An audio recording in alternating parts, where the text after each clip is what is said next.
Imam Al-Bukhari mengatakan ya di jilid 7 ayat 106 halaman 106 kata Imam Bukhari bab ma jaa fi man yastahillul khamra wa yusammihi bi ghairi ismihi.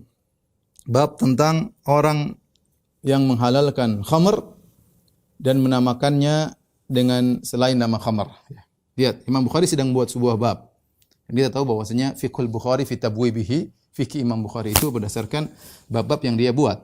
Sekarang dia sedang membuat suatu bab. Kemudian dia berdalil dan dalilnya harus hadis yang sahih menurut Imam Bukhari, hadisnya sahih menurut Bukhari. Kemudian dia berkata wa qala Hisham bin Ammar, berkata Hisham bin Ammar. Di sini Imam Bukhari tidak mengatakan haddatsani, tapi dia mengatakan wa qala. Dan kalau dalam ilmu hadis disebut hadis muallaq. Nah, di sinilah Ibnu Hazm rahimahullah berusaha mendhaifkan hadis ini dengan mengatakan Imam Bukhari meriwayatkan dengan ta'liq, tidak mengatakan haddatsani dan hadisnya dhaif. Dibantah oleh para ulama bahwasanya Al-Imam Al-Bukhari ya tersambungkan dengan Hisham bin Ammar. Bahkan banyak riwayat-riwayat yang bukan melewati Al-Imam Bukhari tapi melewati yang lain melalui Hisham bin Ammar. Dan bahkan banyak riwayat-riwayat yang langsung menyambung kepada di atas Hisham itu Sadaqah bin Khalid. Intinya hadis ini sahih. Hadis ini sahih dan Imam Bukhari berdalil dengan hadis ini. Yang tidak menyebutkan hadis yang lain. Perhatikan sini, beliau tidak menyebutkan hadis yang lain dalam bab ini kecuali hadis ini. Beliau berkata wa qala Hisham bin Ammar qala haddatsana Sadaqah bin Khalid qala haddatsana Abdurrahman bin Yazid bin Jabir qala haddatsana Atiyah bin Qais Al-Kilabi qala haddatsana Abdurrahman bin Ghanam Al-Asy'ari qala haddatsani Abu Amir atau Abu Malik Al-Asy'ari. Wallahi ma kadzabani sami'a an-nabiy sallallahu alaihi wasallam yaqul. Bahwasanya sahabat ini Abu Amir atau Abu Malik Al-Asy'ari mendengar Rasulullah SAW bersabda la yakunanna min ummati aqwamun, akan ada dari umatku suatu kaum yastahilluna al-hira wal harira, yang mereka menghalalkan al-hira yaitu zina, wal harira menghalalkan kain sutra bagi laki-laki, wal khamra menghalalkan khamr, wal ma'azib dan menghalalkan alat musik.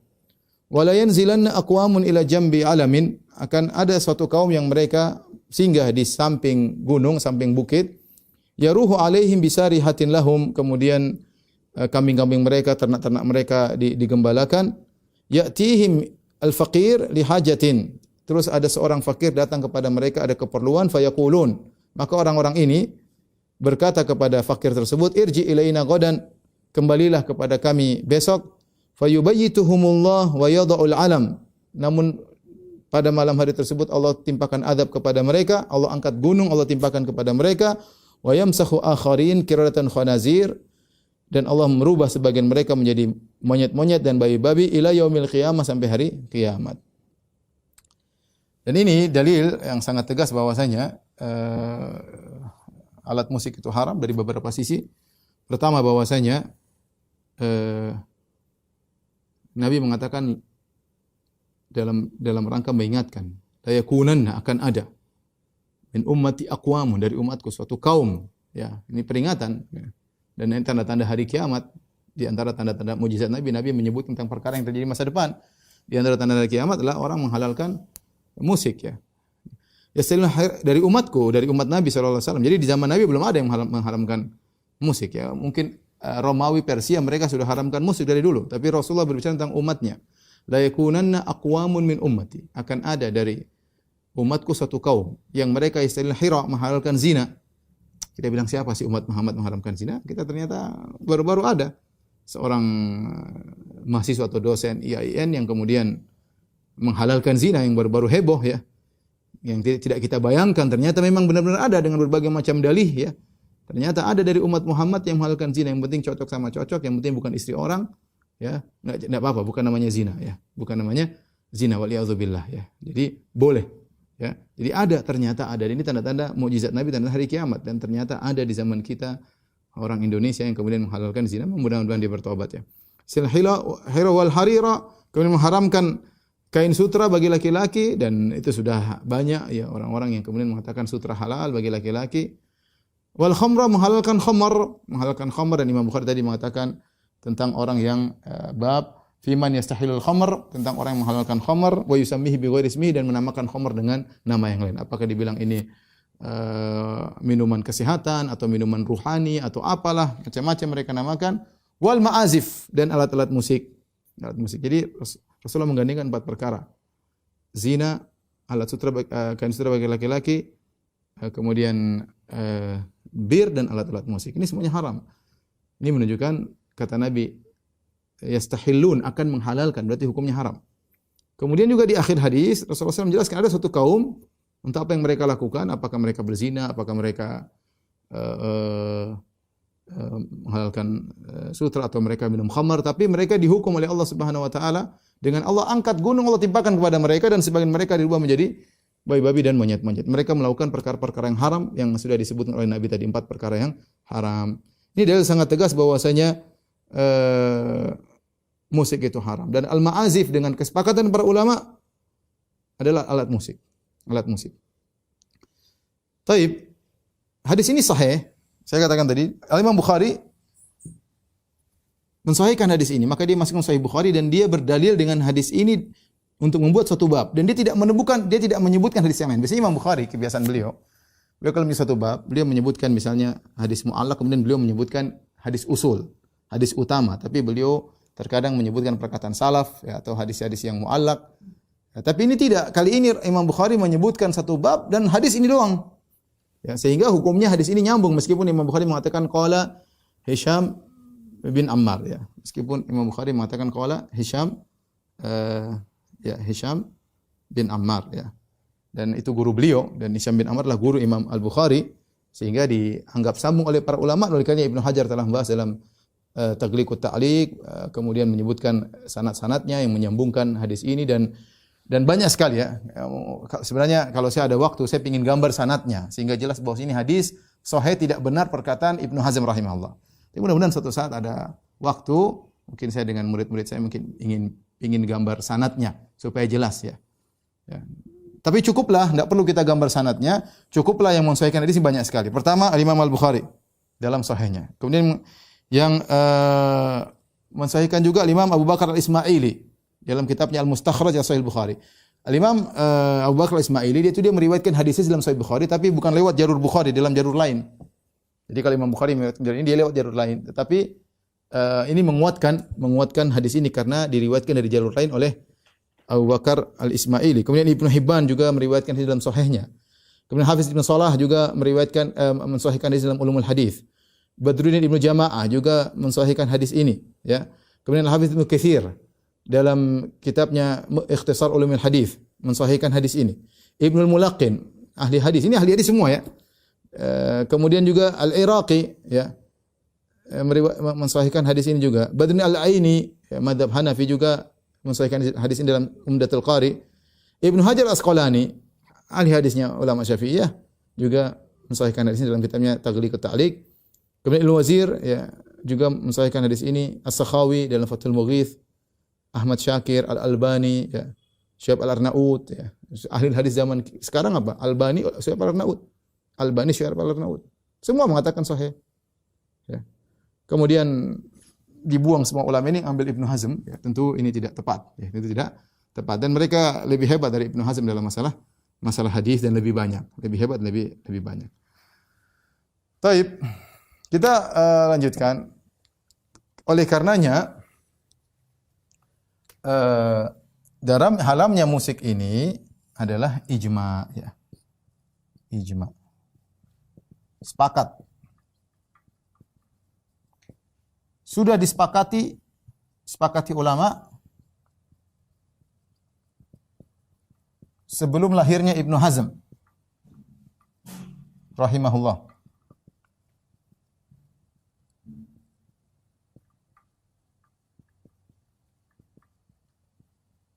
Dan Ibnu Hazm rahimahullah adalah ulama besar dari Maghrib.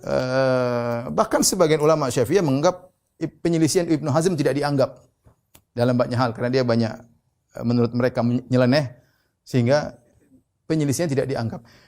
Kalau seandainya belum terjadi ijma, maka pendapat Ibnu Hazm mungkin kita bisa anggap merusak menjadikan ijma tidak akan terjadi. Tapi ijma sudah terjadi sebelum lahirnya Ibnu Hazm, sehingga perkataan Ibnu Hazm ini tidak bisa merusak ijma yang sudah terjadi sebelumnya. Apalagi setelah beliau meninggal juga para ulama ijma.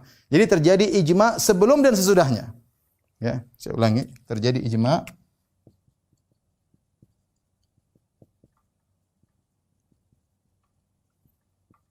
sebelum Ibnu Hazm lahir dan sesudah Ibnu Hazm wafat.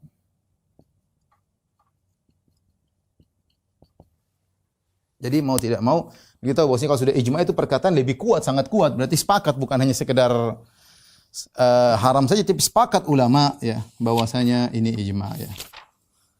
Baik. Makanya saya nukilkan perkataan Ibnu Hajar Al-Haytami. Perhatikan ya. Saya nukil dulu yang perkataan ijma. Ibnu Jarir At-Tabari wafat 310 Hijriah. Jauh sebelum Ibnu Hazm lahir. Dia mengatakan faqat ajmal ulama al-amsar ala karahiyatil ghina wal man' minhu. Para ulama sepakat tentang dibencinya nyanyian dan larangan dan dilarang ya. Kemudian Al-Baghawi wafat 516, wattafaqu ala tahrimil mazamir wal malahi wal ma'azif. Bahwasanya para ulama telah sepakat tentang haramnya seluring-seluring, alat-alat musik diharamkan. Ya. Ibnu Qudamah wafat 540 Hijriyah mengatakan wa amma alatul lahwi katumbur wal mizmar wasyababa fala qat'a fihi annahu alatun lil ma'siyah bil ijma' falam yuqta' bi sariqatihi kal khamr. Kata Ibnu Qudamah Al-Maqdisi, adapun alat-alat yang melalaikan seperti tumbur, yaitu tumbur alat musik, mizmar, seruling, syababa sama. Syababa ini semacam seruling, maka kalau ada yang mencurinya maka tidak perlu dipotong tangan. Kenapa tidak perlu dipotong tangan? Annahu alatun lil maksiyat bil ijma', karena para ulama sepakat itu alat maksiat. Falam yuqta' bi saraqatihi kal khamr, maka tidak dipotong tangannya orang yang mencurinya seperti mencuri khamr. Ini Hambali, tadi Tabari, kemudian mazhab Syafi'i meriwayatkan ijma', mazhab Hambali meriwayatkan ijma', Al-Qurtubi mazhab Maliki juga meriwayatkan ijma'. Beliau berkata fa amma ma abda'u sufiyah al-yaum min al-idman ala sama'il maghani bil alatil mutribah. Adapun perkara yang diada-adakan oleh orang Sufiyah pada hari ini, yang di mana mereka demen mendengar nyanyian-nyanyian dengan alat-alat musik. Famin qabili ma la yukhtalu fi tahrimihi. Ini termasuk perkara yang tidak diperselisihkan tentang keharamannya. Lakinnan nufusa syahwaniyah wal aghrad syaitaniyah qad ghalabat ala katsir mimman yunsabu ila al-khair wa syuhira bi dzikrihi hatta ammau anta ummu an tahrimi dzalika wa an fuhshihi, ya. Akan tapi banyak jiwa-jiwa yang syahwat dan tujuan-tujuan syaitan yang telah mendominasi banyak orang yang mereka sebenarnya orang-orang baik ya. Kemudian terkenal ya, dikenal dengan kebaikan mereka sehingga akhirnya mereka dijadikan buta, tidak bisa melihat haramnya hal ini dan buruknya hal ini. Jadi ulama dari mazhab dan ini banyak penukil ijma' saya sebut tadi Abdul Abbas Al-Qurtubi, kemudian Ibnu Salah, An-Nawawi, Ibnu Taimiyah, Ibnu Rajab. Terakhir saya sebutkan perkataan Ibnu Hajar Al-Haytami. Beliau berkata, perhatikan, wal autar wal ma'azif katumbur wal udi was sanj, aidil autari wal rabab wal janj wal kamanjah wasintir wad dirij. Ini alat musik disebut ini, ada mungkin ada gitar, mungkin ada kecapi, ada dawai, ada seruling ya, ada janj, apa itu? Janj itu apa sih? Saya lihat tadi di kamus.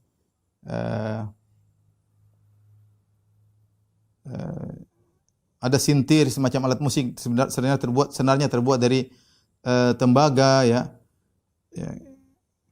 Dan macam-macam ya, yang bersenar-bersenar ya. Wa ghairu dzalika minal alatil masyhurah, dan alat-alat yang lain terkenal inda ahli lahwi wasafah wal fusuq, yang sering dipakai oleh orang suka lalai, orang bodoh dan orang-orang fasik. Hadhihi kulluha muharramatun bila khilaf. Ini semuanya haram tanpa khilaf. Wa man haka fihi khilafan, siapa yang mengatakan ada khilaf, faqad ghalata aw ghalaba alaihi hawahu. Yang bilang ada khilaf, perhatikan, yang bilang ada khilaf, maka dia telah salah dan telah dikuasai oleh hawa nafsunya.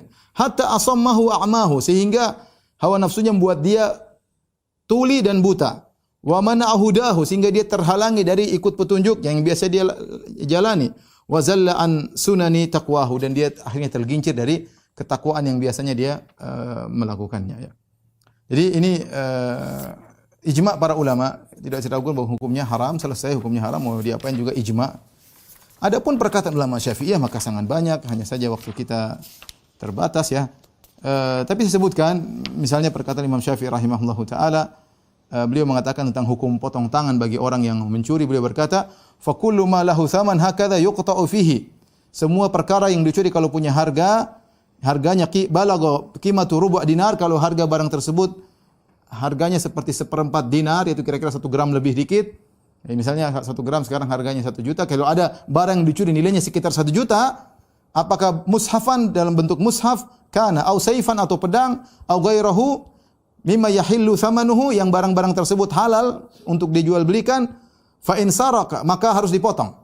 Tapi kalau kurang dari rubu' dinar, misalnya cuma curi 500.000, maka tidak dipotong tangan.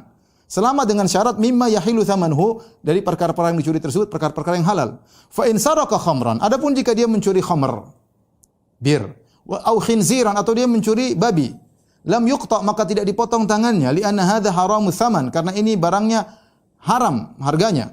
Wala yuqta fi tsamani tumbur wal mizmar, dan juga seorang tidak dipotong tangannya kalau dia mencuri kecapi dan seruling. Kalau dia mencuri kecapi dan seruling, kecapi ada dawanya, ada senarnya, atau dia mencuri seruling, maka tidak dipotong tangannya. Di sini perhatikan Imam Syafi'i menyamakan tumbur, kecapi dan seruling sama seperti khamar dan babi, ya, sama-sama haram maksudnya. Ya. Kemudian beliau berkata, walau kasara lahu tumburan aw mizmaran aw kabaran wa illam yakun, kemudian beliau berkata, wa illam yakun yasluhul illa lil malahi fala syai' alaihi wa hakadha law kasaraha nasraniyun li muslim aw nasraniyun aw yahudiyun aw musta'man aw kasaraha muslim li wahidin min haula'i abtala dzalika kullu. Beliau menjelaskan bahwasanya kalau ada yang mematahkan alat musik kecapi atau seruling, ya, atau yang semisalnya, ya, yang ini digunakan tidak lain kecuali untuk alat-alat nyanyian, ya, malahi, maka tidak perlu bayar, tidak perlu ganti rugi maksudnya. Demikian pula kalau orang Nasrani yang menghancurkan punya Muslim ada orang Nasrani yang datang hancurin punya Muslim, sama, tidak perlu bayar. Atau Yahudi datang ke seorang Muslim hancurkan alat musiknya seorang Muslim, maka tidak perlu bayar. Musta'man, orang kafir yang minta pengamanan, kemudian datang dia menghancurkan alat musik seorang Muslim, tidak perlu bayar. Dan sebaliknya juga kalau Muslim yang menghancurkan punya mereka juga tidak perlu bayar. Nah, ulama Syafi'iyah sepakat, ya, bahwasanya musik hukumnya haram. Tapi hanya saja mereka khilaf, apakah main alat musik ini dosa besar, dosa kecil? Ada khilaf di kalangan mereka. Sebenarnya mengatakan dosa kecil, sebenarnya dosa besar. Yang mengatakan dosa besar adalah Ibnu Hajar Al-Haytami dalam kitabnya Az-Zawajir, ya. Ya, dalam kitabnya Az-Zawajir dia memasukkan mendengar alat musik adalah hukumnya dosa besar, hukumnya dosa besar. Jadi dari sini kita tahu bahwasanya hukumnya haram, maka tidak perlu kita mencari-cari dalih untuk menghalalkan alat musik. Terlalu banyak perkataan Syafi'iyah, ya, yang mengatakan orang main musik itu bertasyabbuh dengan para peminum khamr, orang main musik itu bertasyabbuh dengan orang fasik, alat musik itu membuat orang mengantarkan kepada maksiat, mengantarkan kepada dosa besar, ya. Dan macam-macam, menumbuhkan kemunafikan. Dan benar, orang kalau suka main musik gimana dia mau khusyuk? Enggak, susah, ngomong kosong, ya. Musik itu, ya, dalam hatinya selalu musik-musikan, bukan Al-Qur'an, bukan, enggak. Kalau ingin bahasa sering sampaikan, kalau ingin bahagia tinggalkan musik. Saya bukan bicara omong kosong, artinya saya dulu juga main musik. Jadi orang kalau main musik, dia udah hatinya penuh dengan itu, ya. Hatinya penuh dengan itu, ya. Meskipun dia sholat, mesti baca Quran, beda. Tapi kalau dia baca Quran benar-benar hatinya benar-benar bahagia dengan Al-Quran. Saya sering sampaikan, kalau Anda mengatakan musik bikin bahagia, boleh. Betapa banyak orang musik yang stres. Betapa banyak orang musik yang bunuh diri. Betapa banyak orang musik yang akhirnya terjerumus pada yang lainnya. Terjerumus pada minum khamar, terjerumus pada pacaran, terjerumus pada hal-hal yang haram. Kenapa? Karena musik membuat jiwa itu benar-benar fly, dan dia ingin diasupi dengan hal-hal yang haram yang lain. Jadi musik itu pengantar. Makanya disebut dengan suara syaitan, karena mengantarkan kepada yang lainnya, dan ini kenyataan. Tapi kita coba, antum boleh sensus pemain musik yang taruhlah yang baik dengan yang tidak baik, coba dibandingkan. Coba. Musik Islami berapa sih? Taruhlah kita bilang halal. Kita bicara syariat memandang secara global, kalau ternyata yang lebih banyak mudaratnya, maka hukumnya haram. Di antara cara syariat mengharamkan sesuatu. Seperti yas'alunaka al-khamri wal maisir qul fihima itsmun kabir wa nafi'un linnas wa itsmuhum akbaru min naf'ihima. Mereka bertanya kepada engkau tentang judi dan khamar, ya. katakanlah bahwasanya pada keduanya ada dosa dan ada manfaat, tetapi dosanya lebih besar daripada manfaatnya. Benar, khamar ada manfaatnya, bikin orang lupa.